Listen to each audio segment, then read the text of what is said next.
要我分享。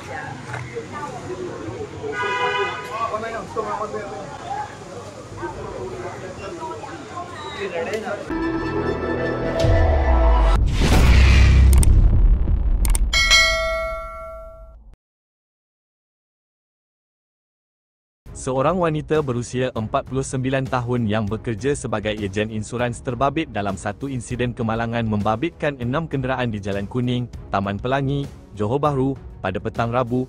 Menurut Ketua Polis Daerah Johor Bahru Selatan, siasatan awal mendapati kejadian berlaku apabila wanita berkenaan yang memandu sebuah kereta jenis Mini Cooper dari arah Jalan Pingai, dipercayai tersilap menekan pedal minyak ketika tiba di satu persimpangan.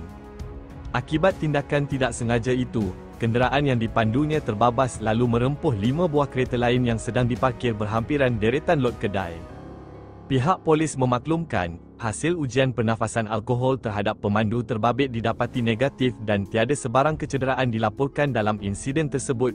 Kes kini disiasat di bawah kaedah-kaedah pengangkutan jalan 10, 1 LN 166/59 atas kesalahan gagal mengawal kenderaan semasa memandu.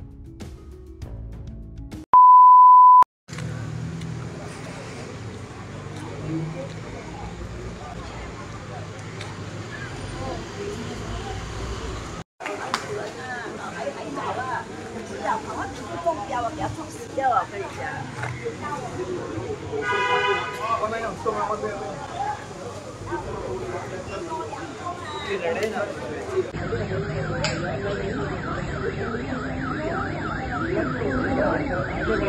Betul kali ya.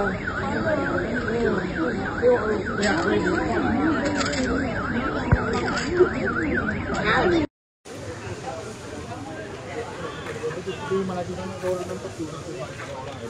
Lalu naik tu. Oh, kalau kena habis. Terminal Galaxy ya. Oh, jadi ini. Oh, cek note. Pakai aku. Pakai. Oh,